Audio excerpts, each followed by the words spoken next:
नमस्कार, आप देख रहे हैं द न्यूज नाउ और देश और प्रदेश की खबरों के साथ मैं हूं बिंदिया। आइए नजर डालते हैं न्यूज आवर की अब तक की सुर्खियों पर। नोएडा को मिलेगा भारत का सबसे बड़ा हेलीपोर्ट, यूपी सरकार ने दी परियोजना की मंजूरी। कुन्नूर में हुई हवाई दुर्घटना के आखिरी उत्तराजीवी ग्रुप कैप्टन वरुण सिंह का निधन।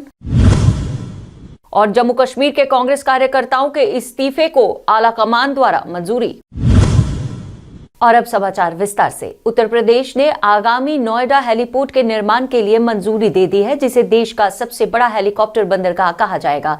नोएडा प्राधिकरण अब 5 साल से इस परियोजना पर काम कर रहा है और इसकी सीईओ ऋतु महेश्वरी ने विकास की दृष्टि करते हुए इसकी हेलीपोर्ट आगामी जेवर हाईवे अड्डे पर आधारित होगा, जो नोएडा हेलीपोर्ट से कुछ ही किलोमीटर दूर रहेगा। कुन्नूर में हुई हेलीकॉप्टर दुर्घटना में गंभीर रूप से घायल हुए ग्रुप कैप्टन वरुण सिंह, जो घायल अवस्था में अस्पताल में भर्ती थे, गंभीर चोटों के कारण आज सुबह उनकी मृत्यु हो गई। ग्रुप कैप्टन वरुण सिंह की मौत के साथ ही इस दुर्घटना में सभी 14 सवारों की मौत हो गई है। राज्यसभा में आज जम्मू कश्मीर में आतंकी हमलों और घटनाओं पर उत्तर देते हुए गृह राज्य मंत्री नित्यानंद राय ने कहा कि जम्मू कश्मीर में 2018 से 2021 तक आतंकी हमलों में गिरावट आई है, जिसमें 2018 में 417, 2019 में 255, 2020 में 244 और इस साल नवंबर के आखिर तक 203 आतंकवादी घटनाएं सामने आई हैं, जो ऐसे हमलों में गिरावट दर्शाती है। कांग्रेस आलाकमान ने पदाधिकारियों का इस्तीफा स्वीकार कर लिया है। अखिल भारतीय कांग्रेस कमेटी ने आज जम्मू कश्मीर प्रदेश कांग्रेस कमेटी के उपाध्यक्षों और बड़गाम प्रभारी जिलाध्यक्ष का इस्तीफा स्वीकार कर लिया। कांग्रेस आलाकमान ने जम्मू कश्मीर प्रदेश कांग्रेस कमेटी के उपाध्यक्षों जीएम सरूरी, गुलाम नबी मोंगा, मोहम्मद अनवर भट्ट द्वारा दिए गए इस्तीफे का संज्ञान लेते हुए तत्काल प्रभाव से उनका इस्तीफा स्वीकार करने का फैसला किया है। पार्टी आलाकमान ने प्रभारी डीसीसी अध्यक्ष बड़गाम जाहिद हुसैन जान का इस्तीफा भी स्वीकार कर लिया है। गौरतलब है कि इन पीसीसी अधिकारियों ने कुछ समय पहले ही अपना इस्तीफा दे दिया था, जिसे प्रिंट और इलेक्ट्रॉनिक मीडिया द्वारा व्यापक रूप से प्रसारित किया गया था। नेशनल कॉन्फ्रेंस के उपाध्यक्ष और पूर्व मुख्यमंत्री उमर अब्दुल्ला ने केंद्र और प्रदेश सरकार पर जम्मू कश्मीर में हर मोर्चे पर नाकाम रहने का आरोप लगाते हुए कहा कि लोगों में असुरक्षा और अविश्वास की भावना लगातार बढ़ती जा रही है। शांति और सामान्य स्थिति की बहाली के दावे सुरक्षा बलों की लगातार बढ़ती मौजूदगी और नए बंकरों के निर्माण के बीच गुम हो चुकी है। हम वही बात कश्मीर में करते हैं जो हम जम्मू में करते हैं, जो हम दिल्ली में करते हैं। उमर साहब, जेवन अटैक और मौजूदा हालात को आप कैसे देख रहे हैं? किस चीज को? जेवन अटैक ये तो मौजूदा हालात की तरफ एक और इशारा है। हकीकत ये है कि सूरत हाल पे पाबंदी लाने में या लोगों को एक सेंस ऑफ सिक्योरिटी देने में मौजूदा इंतजामिया पूरी तरह से फेल हो चुकी है। आप जहां पे भी देखें तो दिन दहाड़े हमले हो रहे हैं। जिन इलाकों को हमने मिलिटेंसी से खाली किया था, आज दोबारा आपको वहां मिलिटेंसी देखने को मिल रही है। मुझे याद है अब मेरे अपने दौरे हुकूमत में हम इतना कंफर्टेबल अपने आप को महसूस कर रहे थे सिक्योरिटी के लिहाज से कि हमने जगह जगह बंकर हटाए, लेकिन आज हकीकत यह है कि जहां से हमने बंकर हटाए वहां न सिर्फ नए बंकर बने हैं, लेकिन उसके अलावा और बंकर बने। हम अपने आप को इतना कंफर्टेबल समझ रहे थे कि हमने फोर्सेस की तादाद कम की। आज उन फोर्सेस की तादाद बढ़ाई जा रही है और जहां हमने कम्युनिटी हॉल और शादी के हॉल बनाए, उनको वहां बसाया जा रहा है। सरकारी boys higher secondary school Araspura का नाम अब शहीद मेजर अरविंद बजाला के नाम से जाना जाएगा। आज एसडीएम आरसपुरा रामलाल शर्मा ने शहीद के माता पिता की मौजूदगी में स्कूल का शहीद के नाम का उद्घाटन किया, जबकि इस मौके पर जिला विकास परिषद सदस्य आरसपुरा प्रोफेसर गारूराम भगत, स्कूल के प्रधानाचार्य तथा बीडीसी चेयरमैन तरसीम लाल शर्मा भी विशेष तौर पर उपस्थित रहे। इससे पहले 5 साल मैंने रोके निकाले हैं, लेकिन आज मुझे गर्व महसूस हो रहा है कि मेरा बेटा मेरा इतना नाम रोशन करके गया। और मैं इसी स्कूल में मैंने 11th-12th की थी और उस टाइम मैंने 26 जनवरी के दिन मैंने जहाँ स्टेज प्रोग्राम किए थे तो मैंने अपना एक गाना लिखा हुआ था, हिंद दे जवान शूर वीरा सिफत तेरी दुनिया करे।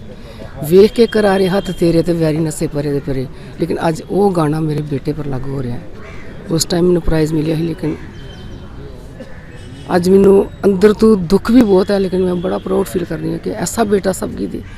वेरीनाग के ब्लॉक डेवलपमेंट ऑफिसर के अचानक हुए तबादले से नाराज इलाके के सभी पंचों सरपंचों ने उनकी दोबारा वेरीनाग में रहनुमाई के लिए आवाज उठाते हुए प्रशासन से एक ईमानदार बीडीओ के अकारण तबादले की जांच करवाए जाने की मांग की।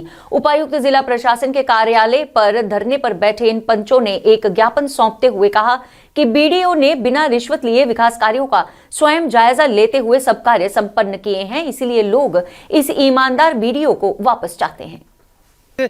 गुजारिश करते हैं कि बीडीओ साहब हमारा वापस आना चाहिए। 2 दिन हमने मेहनत दिया है कि आप पूरा वेरिफिकेशन करो, ऐसा बीडीओ आपको कभी नहीं मिलेगा और कहीं किसी ब्लॉक में नहीं मिलेगा। जो भी हमारा काम था, चाहे 14th FG था, चाहे बीडीसी फंड्स था, चाहे कैपेक्स था, चाहे डीडीसी था, तो आप देखो 80 से 90% काम कंप्लीट हुआ है। आप बाकी इलाके भी देखिए, वहाँ पे 40% भी काम नहीं हुआ है। क्या इसी ईमानदार वीडियो को आप लोगों ने कंप्लेंट किया है? और हमें पता है वो कंप्लेंट भी किसने की है। और हम गुजारिश करते हैं, हमें पता है कि यहाँ पे एक होनहार डीसी साहब बैठा है, डिप्टी कमिश्नर पियास सिंगला जी, तो हमें उस पर पूरा भरोसा है कि वो इस पे तहकीकात एक कमीशन बिठाएगा और हमारा ये मसला 2 दिन तक हल हो जाएगा। हम लखनपुर टोल प्लाजा से गाड़ियों की आवाजाही के लिए ड्राइवरों को कई दिक्कतों का सामना करना पड़ता है। एक और सड़क की बदहाली और दूसरी ओर दोगुनी वसूली से परेशान इन ट्रक और बस चालकों का आरोप है कि विकास के नाम पर खुलेआम लूट जारी है।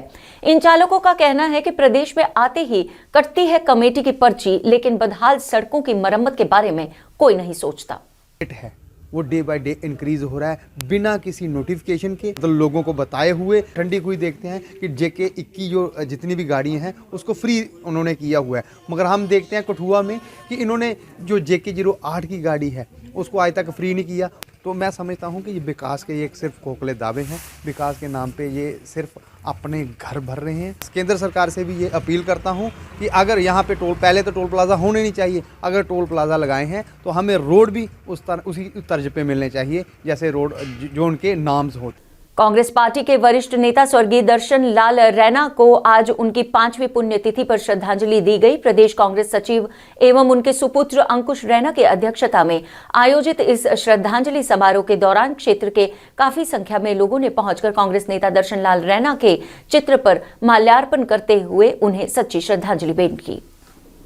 बाजार एसोसिएशन आरसपुरा के प्रधान सचिन चोपड़ा ने सरकार से मांग की है कि आरसपुरा को जल्द से जल्द जिले का दर्जा दिया जाना चाहिए तथा विधानसभा सीटों में भी इजाफा किया जाना चाहिए। और आरसपुरा में आयोजित एक पत्रकार वार्ता के दौरान बाजार एसोसिएशन के प्रधान सचिन चोपड़ा ने कहा कि क्षेत्र के लोग पिछले लंबे समय से मांग कर रहे हैं कि उप जिला आरसपुरा को आबादी तथा क्षेत्रफल के हिसाब से एक जिले का दर्जा दे दिया जाना चाहिए। 16-17 पोषक तत्वों की आवश्यकता होती है, जैसे कि कार्बन, हाइड्रोजन, ऑक्सीजन।